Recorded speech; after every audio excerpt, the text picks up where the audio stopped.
Hello there. Like a lot of women, I use cotton rounds to remove nail polish, take off eye makeup, to apply toner to my face, and I usually go with the drugstore brand. They are inexpensive and basically they're all that's available in my area.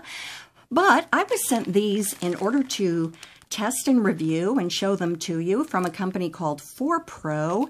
They're available on Amazon, and I actually really like these, and I'd like to show you why. The drugstore brand, which is certainly good at what it does, but as you can see, it tends to leave a little bit of lint, especially when it comes to applying toner.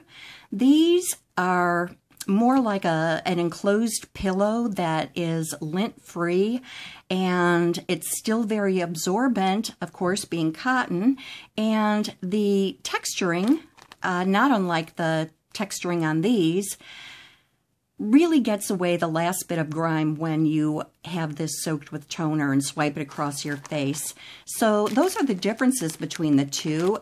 I would think that if you only use these for nail polish, they're just fine. But if you use cotton rounds for other applications, I'm really impressed with this product. And I hope that this video shows it in a way that is going to help you to decide whether or not you'd like to step up your cotton rounds.